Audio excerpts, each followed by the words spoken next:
Well, that's younger me. But as I grew in my role to be sales manager, I learned, and you don't want this to happen to you. So just stick with me in how I manage my task and team of 15 on my WhatsApp.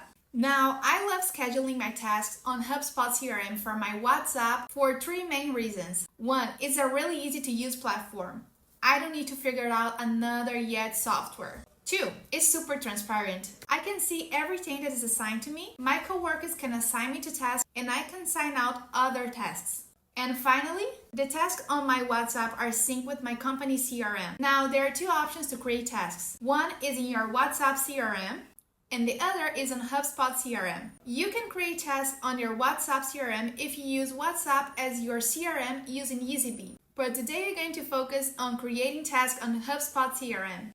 As you can see, I've already integrated my WhatsApp with my HubSpot using Eazybe. For steps on how to integrate, you can check the video in the I button. Now let's go on the topic. Click on HubSpot icon on the right.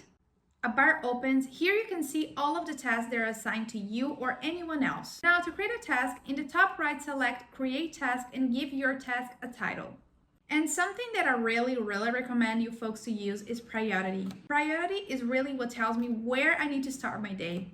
I log all of my tasks with high priority and start there. Now, because HubSpot Tasks is so integrated with your CRM, you can associate the task with any records that you have in your CRM, such as contacts, companies, tickets, and more.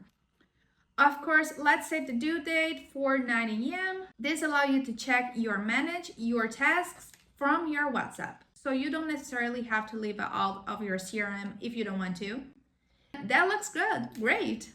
When using WhatsApp CRM, you can also set the status of the task for not started, in progress, and done. Now, if you are ready to be more productive as a sales rep and close more deals, sign up for Eazybe Chrome Extension today.